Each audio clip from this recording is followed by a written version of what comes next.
السلام علیکم ورحمۃ اللہ وبرکاتہ. میں ہوں راشد سیف اللہ. آج میں فضیلت الشیخ ریاض الحق المدنی حفظہ اللہ کے ساتھ ہوں ان کے مدرسے جامعہ جویریہ بنت الحارث کے اندر، جہاں ماشاءاللہ فضیلت تک کی تعلیم ہوتی ہے. اور اس ادارے کا چرچا، اس ادارے کی شہرت ماشاءاللہ پورے نیپال کے اندر ہے، اس کی تعلیم کی وجہ سے، اس کی تربیت کی وجہ سے. تو آئیے ہم فضیلت الشیخ سے اس مدرسے کے بارے میں، اس ادارے کے بارے میں کچھ سوالات کرتے ہیں. شیخ السلام علیکم. وعلیکم السلام ورحمۃ اللہ وبرکاتہ. کیسے ہیں مولانا راشد صاحب؟ خیریت سے ہیں؟ آپ کیسے ہیں؟ اللہ کا شکر. شیخ چونکہ خود الجامعۃ الاسلامیہ بالمدینہ المنورہ مدینہ یونیورسٹی سے فارغ ہیں اور ایک بڑی شخصیت ہے، تو ان کے تعلیم کے بارے میں آپ تو جانتے ہیں. اور شیخ عبدالحق صاحب خود مدینہ منورہ سے فارغ ہے، تو دونوں بھائی ایک بڑے ادارے سے فارغ ہیں. تو شیخ سب سے پہلے ہم یہ پوچھنا چاہتے ہیں کہ اس ادارے کی بنیاد کب پڑی، اور اس علاقے کے اندر جہاں پر اتنا بڑا ادارہ قائم نہیں تھا اور چھوٹے چھوٹے ادارے چل رہے تھے، اور خاص طور سے بنات کے اوپر لوگوں کی توجہ نہیں تھی، تو یہ خیال آپ کے دماغ میں کیسے آیا کہ یہاں پر ایک بڑا ادارہ قائم کیا جائے لڑکیوں کا؟ یہ خیال اس طریقے سے آیا جب ہم نے دیکھا کہ بچے تو تعلیم حاصل کر رہے ہیں ہمارے روہتک ضلع میں، لیکن دیکھا گیا کہ بچوں کی تعلیم کے لیے کوئی خاص ہمارے روہتک ضلع میں عمومی طور سے نہیں ہے. تو خیال یہ آیا کہ کیوں نہ بچوں کی تعلیم کے لیے ایک بندوبست کیا جائے، ایک اچھی بڑی جگہ ہو اور جس میں بچیاں سیف رہ سکیں، اندر بڑا میدان ہو، بڑی ان کو کھلی ہوا مل سکے، اور وہ اچھی طریقے سے کھیل بھی سکیں اور اچھی طریقے سے پڑھ بھی سکیں. تاکہ جہاں بچوں کو تعلیم کی ضرورت ہے وہیں پر بچیوں کو بھی تعلیم کی ضرورت ہے، تاکہ کل ہو کر کے وہ اپنے گھر کو بھی سنبھال سکیں اور اپنے بچوں کو اچھی تربیت دے سکیں. کیونکہ ماں ایک مدرسہ ہے، سب سے پہلا مدرسہ ہے، ماں کی گود ہے بچے کا. اور جب ماں پڑھی لکھی ہوگی تو اپنے بچے کو اچھی تعلیم دینے کی طرف رغبت دلائے گی. اور کیونکہ عموماً جو ہمارے یہاں نیپال کے اندر خصوصی طور سے جو مسلمان پیچھے ہیں پڑھائی کے میدان میں، چاہے وہ دینی تعلیم ہو یا عصری تعلیم ہو، دونوں کے پیچھے رہنے کا ایک بہت بڑا سبب ہے ماں باپ کا جاہل ہونا. تو ظاہر طور سے ہمیں ماں کو علم سے آراستہ کرنا پڑے گا تاکہ وہ اپنے آنے والی نسل کو اچھی تعلیم دے سکے. ماشاءاللہ. دوسرا سوال یہ ہے کہ آپ کا ماشاءاللہ اتنا بڑا ادارہ ہے، تو اس میں کہاں سے کہاں تک کی تعلیم ہے اور بچیوں کی تعداد کیا ہے؟ ہمارے یہاں تعلیم LKG یا دوسرے لفظ میں روزہ کہہ لیجیے، LKG اور UKG، اور اس کے بعد کلاس 1 سے لے کر کے فضیلت تک کی تعلیم ہوتی ہے ماشاءاللہ. اور تعلیم میں دینی اور عصری دونوں کا امتزاج ہے. اور بچیوں کی جہاں تک تعداد آپ نے پوچھی ہے، ابھی فی الحال بچیوں کی تعداد اس وقت تقریباً 550 کے قریب ہے جو ہاسٹل کے اندر ہے. اور جو گاؤں سے جو بچیاں آ رہی ہیں وہ تقریباً 200 کے قریب ہیں. تقریباً 700 بچیاں تعلیم حاصل کر رہی ہیں. البتہ ہاسٹل میں 550 کے قریب بچیاں ہیں جن کو تینوں وقت کا کھانا. تو جیسے کہ آپ نے کہا کہ آپ کے ادارے کے اندر عصری اور دینی دونوں تعلیم ہوتی ہے، تو تھوڑی سی اس کی وضاحت ہو جاتی کہ ہر ادارے کے افراد یہی کہتے ہیں کہ ہمارے ہاں عصری تعلیم بھی ہے اور دینی تعلیم بھی ہے، تو آیا آپ نے بس انگلش کی ایک کتابیں یا میتھ کی ایک کتابیں رکھ لی ہے اور اس کو عصری اور دینی تعلیم کا امتزاج کہہ رہے ہیں، یا پورا پروپر جو گورنمنٹ کا سلیبس ہے اس اعتبار سے آپ بچیوں کو آگے تک پڑھانے کی کوشش کریں؟ سب سے پہلے تو میں عوام کو یہ خوشخبری سناؤں گا کہ جامعہ جویریہ بنت الحارث بحریہ راجپور بحریہ روہتک نیپال کا پہلا ادارہ ہے جس نے عصری تعلیم کا امتزاج شروع کیا. اور ہم نے بچیوں کو اپنی یہاں پہ تعلیم دلائی، اور تعلیم دینے کے ساتھ ساتھ بچیوں کو رغبت دی کہ اس تعلیم جو یہاں عصری تعلیم حاصل کر رہی ہیں اس تعلیم سے وہ سرکاری اسکولوں میں جا کر کے ایگزام دیں تاکہ وہاں سے مل جائے. تو اس سرٹیفکیٹ کی بنیاد پر ایک بچی اپنے نیپال کے اندر اپنا مستقبل کل ہو کر کے وہ بیچلر بھی کر سکتی ہے، کل ہو کر کے وہ یونیورسٹی میں بھی جا سکتی ہے. اور جہاں تک رہی بات نام کی بات ہے، جامعہ جویریہ بنت الحارث کے اندر 40 اور 60 کا معاملہ ہے. 40% عصری تعلیم ہے اور 60% دینی تعلیم ہے. 40% میں ہم اسکول کی 4 سبجیکٹ اور 6 کتابیں رکھتے ہیں. 4 سبجیکٹ مطلب کون کون؟ ہاں 4 سبجیکٹ میں اور 6 کتابیں. سبجیکٹ پہلا سبجیکٹ ہے انگلش، تو انگلش کے ساتھ ساتھ ٹرانسلیشن بھی ہے، اور ٹرانسلیشن بغیر گرامر کی پوری نہیں ہوتی. دوسرا سبجیکٹ ہے نیپالی، تو نیپالی کے ساتھ ساتھ ویاکرن بھی ہے، صرف نیپالی نہیں ہے ویاکرن بھی ہے. تو یہ 4 کتابیں ہو گئی. اور تیسرا سبجیکٹ ہے میتھ اور چوتھا سبجیکٹ ہے سائنس. انگلش، میتھ اور سائنس اور نیپالی، اور یہ چاروں سبجیکٹ اسکول کی ریڑھ کی ہڈی ہے اور اس کو ہم نے رکھا ہے. اور اسی ہمارے جامعہ کے بعد ہی ماشاءاللہ دوسرے اداروں نے بھی ہمارا ساتھ دیا، ہمارا شانہ بشانہ چلے، اور ان لوگوں نے بھی اپنے اداروں میں اصلی تعلیم کا انتظار شروع کیا.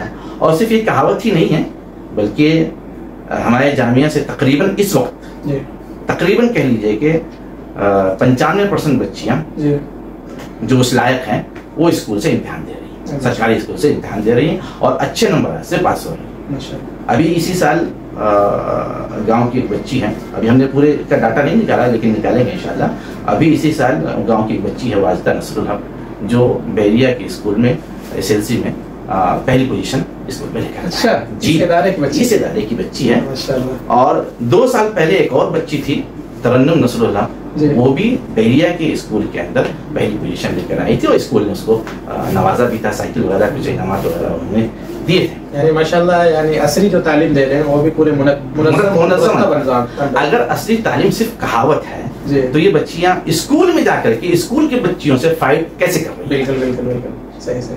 اور اگر یہ کہاوت ہے تو یہ تمام بچیاں اسکول میں جا کر کے ماشاءاللہ اچھے نمبرات سے پاس ہو کے آئی. اس سال ہمارے جامعہ سے جن بچیوں نے 12 کا امتحان دیا ہے، 10+2 کا امتحان دیا ہے، جہاں تک اب تک مجھے خبر ملی ہے یا اب تک کا جو ڈاٹا ہمارے پاس آیا ہے، اس ڈاٹا میں اب تک کوئی بچی فیل نہیں ہوئی ہے. ارے مارکس اس کے کم ہے لیکن فیل نہیں ہوئی ہے. یہ بہت بڑی بات ہے. یعنی ابھی ایک بچی کے 2 بچی کے بارے میں ہم نے سنا ہے، وہ بچی ہمارے یہاں 10 کلاس میں پڑھ رہی ہے لیکن امتحان اس نے 12 کا دیا ہے. اچھا، اگر اس کی بیس مضبوط نہیں ہے انگلش کی، نیپالی کی، میتھ کی، سائنس کی، تو ہمارے یہاں 10 پڑھتے ہوئے وہ اسکول میں جا کر کے 10+2 کا کیسے امتحان دے.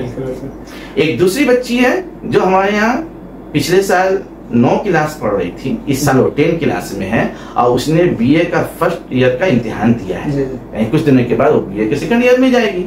اگر مضبوط نہیں ہے، صرف کہاوت ہے تو کیوں.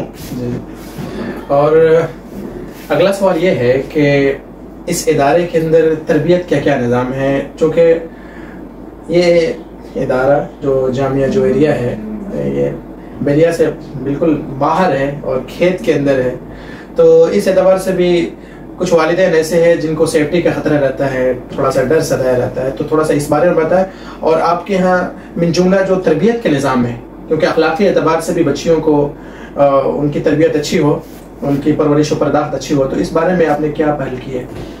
پہلا جو آپ نے نقطہ بیان کیا حفاظت کے تعلق سے، میں سمجھتا ہوں کہ جامعہ جوہریہ کی جو حفاظتی پہلو ہے وہ بہت اچھا ہے. پہلی چیز، پورے جامعہ کو ہم نے باؤنڈری سے گھیر رکھا ہے اور جامعہ کا جو رقبہ ہے وہ تقریباً 3 بیگھہ زمین کا ہے اور پورے 3 بیگھہ زمین کو ہم نے ایک اونچی باؤنڈری سے گھیر رکھا ہے اور اس کے بعد پوری باؤنڈری پر تار لگے ہوئے ہیں کانٹے والے، اس لیے کسی کا آنا اور جانا یہ تو پوسیبل نہیں ہے. اور دوسرا، جہاں ہم نے کلاسوں میں تعلیم کی اچھائی کے لیے کیمرے لگا رکھے ہیں، وہیں پر پورے جامعہ کی حفاظت کے لیے IP کیمرہ ہم نے پورے جامعہ کے اندر لگا رکھا ہے باہری طور سے. پورے جامعہ کو CC کیمرہ نے، آپ یہاں پر بیٹھے ہوئے ہیں، یہاں دیکھیے کیمرہ لگا ہوا ہے، مولانا یہاں پر بیٹھ کر انٹر کرتے رہتے ہیں، تو ایسا کچھ نہیں ہے. اور جہاں تک تیسری چیز ہے حفاظت کے تعلق سے، گیٹ مین یہاں پہ ہمیشہ رہتے ہیں اور اندر معلومات رہتی ہیں ان کی تربیت کے لیے، اخلاقی تربیت کے لیے. اور تربیت کا جو سوال آپ نے کیا ہے، تربیت کا تعلق میں یہ کہوں گا کہ بچی جو ہاسٹل میں رہ رہی ہے ان کی تعلیمی صلاحیت اور تربیتی صلاحیت دونوں گاؤں میں پڑھنے والی بچیوں سے زیادہ ہے. جب ہمارے، آپ کو یاد ہوگا کہ جامعہ جوہریہ سے پہلے مہد نور میں تعلیم ہوا کرتی تھی، وہاں پر سارے گاؤں کی بچیاں ہوا کرتی تھی، ساری پوزیشن، بہت ساری پوزیشن ہولڈر تھیں. لیکن جب وہی بچیں جب جامعہ جوہریہ کے اندر تشریف لائیں اور اس میں ہاسٹل کا انتظام ہوا، تو وہ بچیاں جو پوزیشن ہولڈر تھی وہ ساری کی ساری گر گئی. اچھا جی، کیونکہ ہاسٹل کے اندر کیا ہے، ہر چیز ایک ڈسپلن ہے.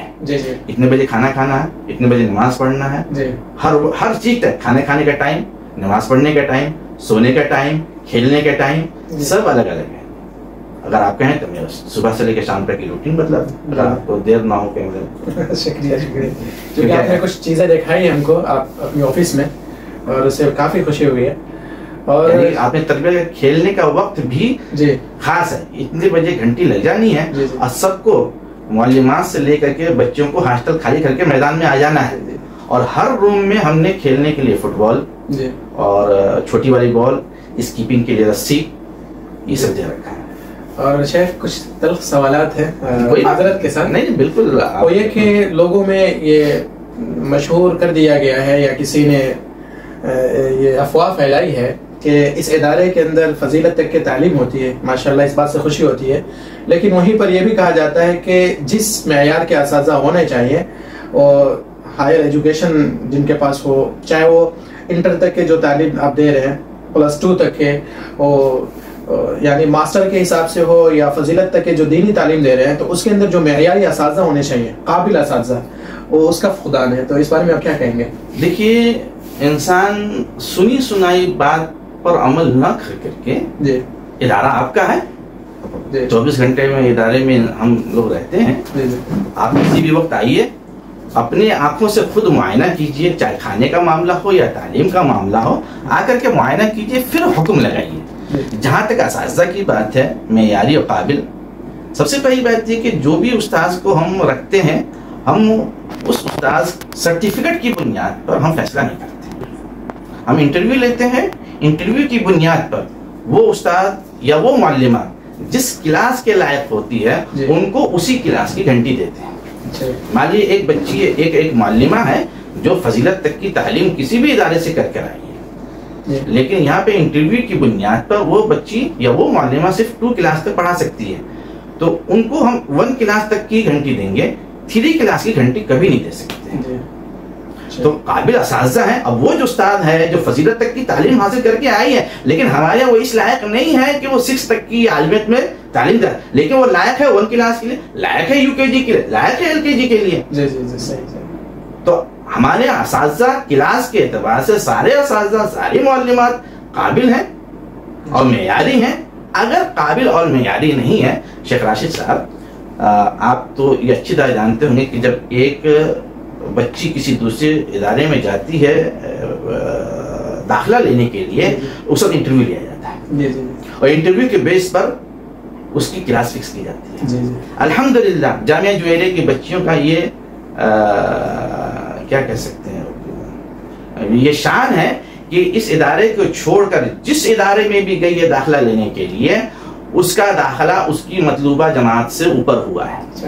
چاہے وہ تیمیہ میں چلی گئی ہوں, چاہے جھنڈا نگر چلی گئی ہوں, یا مطلب ہمارے راجپور قائد شہاب الدین صاحب کے یہاں چلی گئی ہوں, یا ہمارے ادارہ سروٹھا حفصہ میں چلی گئی ہوں, کہیں پر بھی اگر ہماری بچیاں گئی ہیں تو ان کا داخلہ ان کی مطلوبہ جماعت سے اونچا ہوا ہے. جو لوگوں کی افواہ ہے کہ اساتذہ معیاری نہیں ہیں, تو اگر اساتذہ قابل اور معیاری نہیں ہیں تو اساتذہ معیاری اور قابل نہیں ہے, تو ہمارے یہاں کی بچیاں جو دوسرے اداروں میں جا کر کے تعلیم حاصل کر رہی, ہوتا ہے ہر انسان, کبھی کوئی جگہ پسند آئی, کبھی کوئی جگہ پسند نہیں آئی, انسان ادارہ چھوڑ کے دوسرے اداروں میں جاتا ہے. لیکن آج تک کوئی ایک خبر ایسی نہیں ملی ہے کہ کوئی بچی یہاں سے نکل کے کسی دوسرے ادارے میں گئی ہو اور اس کی مطلوبہ جماعت سے اونچے میں داخلہ نہ ہو. معیاری ہے تبھی تو اس میں مطلوبہ جماعت سے اونچا ہو. یعنی حتیٰ تک جامعہ امام ابن تیمیہ اس علاقے کا ایک مشہور اور بڑا ادارہ اور اچھی معیاری تعلیم کا مانا جاتا ہے, وہاں بھی ہماری بچیاں گئی ہیں تو مطلوبہ جماعت سے اونچی. یہاں 3 پڑھ کے گئی تو وہاں 5 میں حصہ لیا, یہاں 5 پڑھ کے گئی تو وہاں کے 7 میں جا کے داخلہ ہوا. ایک بچی یہاں سے پڑھ کر کے جو ہے جھنڈا نگر گئی تو اس کا داخلہ وہاں کے اساتذہ نے فضیلت ثانی میں, فضیلت آخر میں کیا. جی, اجمنیہ کی بچی, لیکن اس بچی نے کہا کہ فضیلت آخر میں 1 سال پہلے کروں. اچھا, اب کیسے میں کس اعتبار سے میں آپ کو دلیل دوں کہ معیاری نہیں ہے؟ بالکل, یہ تو واقعی بہت خوشی. آپ نے اصلی تعلیم کے اگر اصلی تعلیم معیاری نہیں ہے تو بچی پاس کیسے ہو رہی اسکولوں میں جا کر کے, اسکول سے فائٹ کر رہی. اگر دینی تعلیم معیاری نہیں ہے, اساتذہ ہمارے معیاری نہیں ہے, تو دوسرے اسکولوں میں جا کر کیوں فائٹ کر رہی ہیں, کیوں ان کا اونچی جماعت میں داخلہ ہو رہا ہے؟ صحیح, بہت خوشی ہوئی یہ سن کر. شیخ اگلا سوال یہ ہے کہ یہ بھی ایک اعتراض ہے یا لوگوں کے اشکالات ہے, کوئی بات کہ آپ کے ادارے کے اندر باہر سے پیسے آ رہے ہیں, پھر بھی آپ بچیوں سے فیس لے رہے ہیں, اور فیس بھی بڑے مقدار میں لے رہے ہیں، بعض لوگ کہتے 3000 3500 اس طرح کی باتیں آ رہی ہے. اور پھر جب چھٹی کے ایام ہوتے ہیں اور بچیاں جب گھر جانے لگتی ہے تو اس وقت جب تک کہ وہ پیسے نہیں دے پاتی تو آپ لوگ ان کو مدرسے سے باہر نہیں جانے دیتے. تو اس بارے میں کیا آپ کہنا چاہیں گے؟ اس بات میں کتنی صداقت؟ جہاں تک رہی بات باہر سے پیسے آ رہے ہیں، کتنا آ رہا ہے، کہاں سے آ رہا ہے، وہ اللہ تعالیٰ بہتر جانتا ہے. اور ہر مدرسے کا ذمہ دار جانتا ہے وہ کتنی محنت سے ادارہ چلاتا ہے. نہ میں اپنے بارے میں کہتا بلکہ میں ہر ذمہ دار کے بارے میں کہتا ہوں کہ ذمہ دار بڑی مشکل سے ادارے کو چلاتا ہے. اور جہاں تک میں سمجھتا ہوں کہ ہر وہ بچی جو کسی بھی ادارے کے اندر تعلیم حاصل کر رہی ہے ہاسٹل میں رہ کر کے، تو اس ادارے کا اس بچی کے پیچھے 6000 نیپالی خرچ ہوتا ہے. ایک بچی کے پیچھے اگر ہاسٹل میں رہ رہی ہے، 3 ٹائم کا کھانا کھا رہی ہے، ہاسٹل میں رہ رہی ہے، پڑھ رہی ہے، تو ادارے کا 6000 روپے خرچ ہوتا ہے. ایک بچی پر 6000 خرچ ہر ادارے کا. اب اسی میں کسی میں 5000 کہہ دیجیے، کسی میں 5500 کہہ دیجیے، مینٹیننس کے اعتبار سے ہے، اساتذہ کی تنخواہوں کے اعتبار سے ہے. کسی طرح تقریباً 4000 نیپالی خرچ پڑ جاتا ہے بچی کے کھانے پر. 1200 روپے پڑ جاتا ہے استاذ کی تنخواہ پر ایک بچی کے. اور 500-600 جو ادارے کے اندرونی خرچات ہیں، بجلی بل ہے، موٹر جل گیا، پنکھا جل گیا، ایک الیکٹریشین ہمیشہ ہے، گیٹ مین ہے، میسترنی ہے، 1000 چیزیں. تو یہ جو نفریات جس کو آپ کہہ سکتے ہیں، یہ فیس والی بات وہ میں کہہ رہا ہوں، یہ اخراجات. اب اس اخراجات میں 6000 ایک بچی پر ہم نے فیس رکھی ہے 2500، یعنی آدھے سے بھی کم. بالکل آدھے سے بھی کم. اور اس 2500 کو بھی بچی دینے والی میرے خیال سے 5 سے 6% ہے. 5 سے 6% ہے جو 2500 دینے والی ہیں. یعنی 100 میں سے بس 5 یا 6 بچیاں جو 2500 دے رہی ہیں. باقی بچیوں کی جو فیس ہے 500 سے لے کر کے بلکہ 300 سے لے کر کے 1500 اور 1800 کے درمیان ہے. اچھا. تقریباً 60% بچیاں ایسی ہیں جو 1500 کے اندر ہے. اچھا. ہاں 1500 کے اندر، وہ بھی نیپالی. اچھا جی. 1500 کے اندر ہے. اب بتائیے 1500 کے اندر وہ بچی پڑھ بھی رہی ہے، رہ بھی رہی ہے، کھانا بھی کھا رہی ہے. کس طریقے سے ممکن ہے؟ ادارہ خرچ کر رہا ہے اس کے بعد.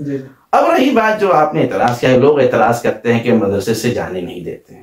میں کہتا ہوں محترم میرے عزیزم، میرے دوست، ہم نے شروع سال میں آپ کی حالت زار کو دیکھ کر کے، آپ کی غربت کو دیکھ کر کے ہم نے آپ کی فیس رکھی 500 روپے مہینہ، 600 مہینہ، 700 مہینہ، 800 مہینہ، آپ سے اتفاق کر کے. تو جو آپ سے اتفاق ہوا ہے وہ تو آپ کے پاس واجب بنتا ہے نا کہ آپ ہر چھٹی میں دے کر کے جائیں. جب وہ 500 روپیہ یا 1500 روپیہ جو مہینے کا ہے وہ ہر چھٹی میں آپ دے کر نہیں جائیے گا تو ہم کیسے دیں گے؟ کیسے آپ کی بچی کو جانے دیں گے؟ ہم کیسے یقین کریں گے کہ آپ بچی کو لے جانے کے بعد جو دوبارہ آپ پیسہ لا کر بھی دیں گے؟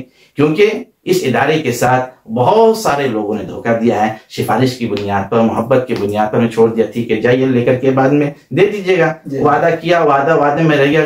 کتنے پیسے لوگوں کے پاس رہ چکے ہیں. اب بتائیے ایک انسان جو 500 روپے کی فیس ہے، اب بقرعید کی چھٹی میں 3 مہینے کا دینا ہے، 1500 روپے دینا ہے، اب وہ نہیں دیں گے. آپ سے اتفاق ہے اس کو. ہم آپ سے یہ نہیں کہہ رہے ہیں کہ 500 کہہ کر کے آپ سے 6000 تو نہیں لے رہے، آپ کو 1500 کہہ کر کے 4000 تو نہیں لے رہے ہیں. جو اتفاق ہے. ہاں اگر آپ کی حالت 1500 یا 1000 دینے کی نہیں ہے تو آپ دوبارہ تشریف لائیں. آپ اپنی حالت کو بیان کے. بہت سارے لوگ آئے، جنک پور کے کئی لوگ آئے تھے، وہ پہلے کویت میں کما رہے تھے، کویت انہوں نے چھوڑ دیا، آ کے اپنی حالت بیان کی. شیخ ایسی سی بات ہے کہ اب میں کما رہا تھا، اب نہیں ہو پائے گا. ان کی 2000 تھی، میں نے 800 کیا. تو آپ آئیے، ہم سے ملیے. میں تو کھل کے کہتا ہوں کہ جب تک آپ کے پاس طاقت ہے اپنے بچیوں کو پیسے کے ذریعے پڑھائیے، اور جب طاقت آپ کے پاس نہ ہو تو یہ ریاض الحق آپ کے لیے فری میں پڑھانے کے لیے تیار ہے. لیکن آ کے آپ بولیں تو صحیح.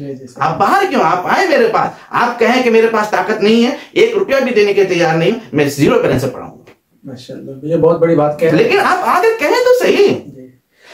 کوئی نہیں ہے آپ کا اللہ ہے، اور آپ کے اللہ کے بعد میں ہوں. میں آپ کی بچی کو فری پڑھاؤں گا، لیکن آپ ثابت کریں کہ آپ اس لائق نہیں.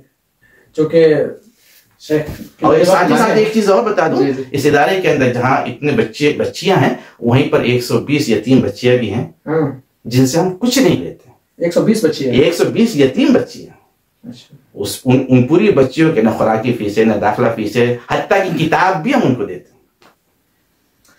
تو جیسے ایکسٹرا کلاس حفظ کی. ہاں ماشاءاللہ. اور یتیم بچوں کے لیے ہم نے ایک نیا شروع کیا تقریباً جو ہے 3-4 دن سے کہ یتیم بچوں کے لیے الگ سے قرآن کے تلفظ اور تلاوت صحیح سے وہ کر سکے. صرف یتیم بچوں کے لیے عصر کے بعد ہم نے یہ پروگرام شروع کیا ہے تاکہ ایک یتیم بچی جو ہے, کیونکہ یہ بچیاں کیا ہیں, باپ کا سایہ شفقت اٹھ جانے کی وجہ سے ماں اس پر سختی نہیں کر پاتی ہے, بچوں کا ناشتہ وغیرہ کا ایک منٹ, اور ہم اساتذہ بھی ان پر سختی نہیں کر پاتے ہیں, تو ان کے تلفظ تاکہ یہ چھوٹی عمر میں جب مدرسہ چھوڑ دیتے کم از کم ان کا قرآن صحیح ہو. اور جہاں تک ناشتہ واشتے کا تعلق ہے, ہم ان کو کتاب دے دیتے ہیں, 3 ٹائم کا ہم ان کو کھانا دیتے ہیں, رہنے کے لیے جگہ دیتے ہیں, کتابیں دیتے ہیں, البتہ ناشتہ وغیرہ ان کی والدہ وغیرہ.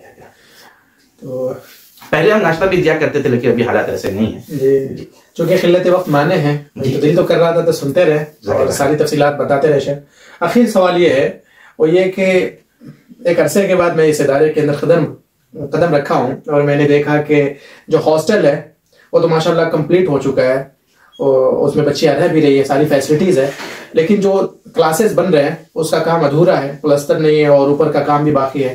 اور جیسا کہ میں نے دیکھا مسجد کا کام بھی ادھورا ہے, اوپر کا کام کچھ بھی نہیں ہوا ہے. تو جب باہر سے پیسے آ ہی رہے ہیں اور معاونین اور جو چندہ دینے والے لوگ ہیں جو امت کے خیر خواہ ہیں, ساری چیزیں جب وہ دے رہے ہیں, سب کی خیر خواہی کر رہے ہیں, تو کیوں آخر یہ ادھورا کیوں ہے یہ کام, اس کو کمپلیٹ کیوں نہیں کرا رہے؟ بڑا اچھا سوال کیا آپ نے. پہلے ہاسٹل کے اندر ہی پڑھائی ہوا کرتی تھی, بچے جس روم میں رہا کرتی تھی اسی روم میں جو ہے بچیاں پڑھا کرتی تھی. الحمدللہ اہل خیر نے تعاون کیا, اس تعاون کی بنیاد پر, جہاں تک اہل خیر نے تعاون کیا اس تعاون کی بنیاد پر 12 کلاس کا ایک منزل تیار ہو گئی ہے, لیکن اس میں ابھی تک پلاسٹر باقی. جتنا تعاون لوگوں کی طرف سے آیا تھا اس تعاون کی بنیاد پر وہ کلاسیں تیار ہو گئی ہیں, لیکن ابھی وہ کلاسیں نامکمل ہیں, پلاسٹر نہیں ہے, رنگائی نہیں ہے, صحیح سے وائرنگ ابھی اس میں نہیں ہوئی ہے, کافی کام باقی ہے. ابھی اس کو ہم 3 منزلہ لے کر جائیں گے تاکہ جو ہاسٹل میں جو پڑھائی ہوتی ہے پوری پڑھائی ہاسٹل سے نکل کے کلاس روم میں ہو جائے. تو ہم آپ سے گزارش کرتے ہیں کہ اگر میری آواز آپ تک پہنچ رہی ہے, آپ اپنا تعاون پیش کریں.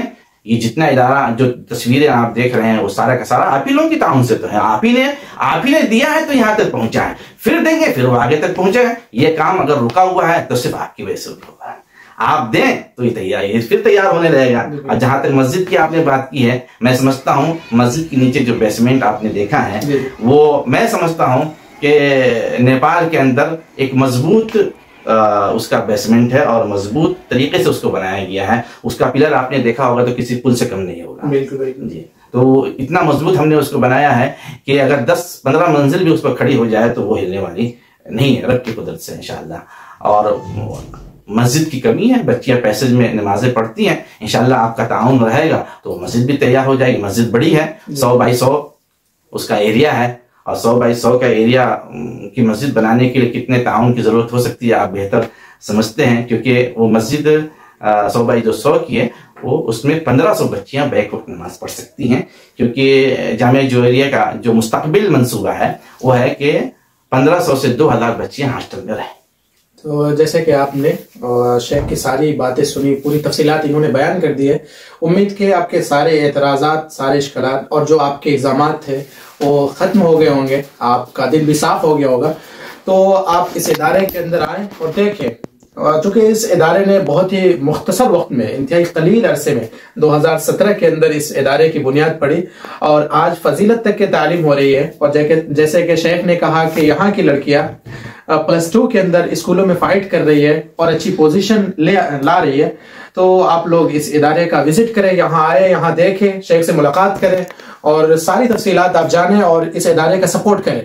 یہ ادارہ امت کا سرمایہ ہے, تو آپ اپنے سرمایہ کی اور اس ادارے کا جتنا بھی آپ تعاون کر سکتے ہیں, جو کہ شیخ نے آپ کو بتا ہی دیا ہے کہاں کہاں تعاون کی ضرورت ہے, تو آپ لوگ تعاون کریں تاکہ ہماری, چاہے وہ غریب ہو امیر ہو, ان کی بھی بچیاں پڑھ سکے, جو یتیم ہیں, غریب غربا ہے, ان کی بھی بچیاں پڑھ سکے. اور یہ اس امت کے اندر تعلیم کا جو شیخ نے تعلیم کا آغاز کیا اور تعلیم کی ایک سور پھونکی ہے, اس کے اندر شیخ کا آپ ساتھ دیں. شکریہ, جزاک اللہ خیر. ایک چیز جامعہ کی خصوصیات میں سے رہ گئی ہے, وہ ہے قسم تحفیظ. جی, شعبہ تحفیظ. جی, جامعہ جوہریہ ان پہلے اداروں میں سے ہے جنہوں نے لڑکیوں کے لیے حفظ کا شعبہ قائم کیا. جہاں تک میں سمجھتا ہوں کہ علاقے کے اندر ان پہلے اداروں میں اس کا شمار ہوتا ہے. اس ادارے کے بعد دوسرے مدارس الحمدللہ شروع کر دیا ہے، اور الحمدللہ ابھی شعبہ حفظ میں تقریباً 2 سال سے ہر سال 60 بچیاں ہوتی ہیں شروع سال میں جی، اور اب تک 40 بچیاں حفظ کر چکی ہیں، 40 بچیاں حفظ کر چکی ہیں، اور اس کے حفظ کا معیار ابھی اتنا اونچا نہیں ہے جتنا ایک حفظ کا ہونا چاہیے، چونکہ ابھی ایک بچیوں کے اندر فضا قائم کر رہے ہیں کہ جس طرح بچے ہمارے قرآن کی حفظ کر رہے ہیں اسی طرح بچیاں بھی حفظ کریں، لیکن ابھی پیشانی کہاں آ رہی ہے کہ گارجین بچیوں کو حفظ کرانا نہیں چاہ رہے ہیں، ان کی سوچ یہ ہے کہ اگر بچی قرآن حفظ کرنے کے بعد بھول جاتی ہے تو بھولنے کا جو گناہ ہے وہ ماں باپ کے اوپر ہے، جہالت ہے بیچاروں کی، تو اس بنیاد پر بچوں کو حفظ کرانا نہیں چاہتے ہیں، اور ہم گارجین کو یہ کہتے ہیں، ہم تمام کو یہ کہتے ہیں کہ مردوں سے زیادہ عورتوں کے پاس وقت ہے قرآن کی حفاظت کرنے کا، مردوں سے زیادہ وقت ملتا ہے عورتوں کو گھروں کے اندر، مرد بیچارہ باہر جاتا ہے کماتا ہے تھک تھکا کر آ جاتا ہے، عورتیں گھر کے اندر رہتی ہیں، ان کے پاس تو بہت زیادہ وقت ہے، لڑکوں سے زیادہ وہ لڑکے قرآن کی حفاظت کر سکتی ہیں۔ میں تو تمام سے اپیل کرتا ہوں کہ آپ اپنی ہر بچی کو قرآن کا حفظ کروائیں، تاکہ آپ اپنی بچی کی حفظ کرنے کی وجہ سے قیامت کے دن آپ دونوں کے سر کے اوپر تاج الوقار رکھا جائے، اور وہ بچیاں حفظ کی بنیاد پر آپ کو جنت میں لے جائے۔ میں سارے مسلمانوں سے اپیل کرتا ہوں کہ اپنی ہر بچی کو پہلے قرآن کا حفظ کروائیں۔ تو شیخ آپ کا بہت بہت شکریہ، جزاک اللہ، آپ نے وقت دیا، آپ کا قیمتی وقت تھا، بہت بہت شکریہ آپ کا، جزاک اللہ خیر۔ السلام علیکم، اللہ خوش رکھے۔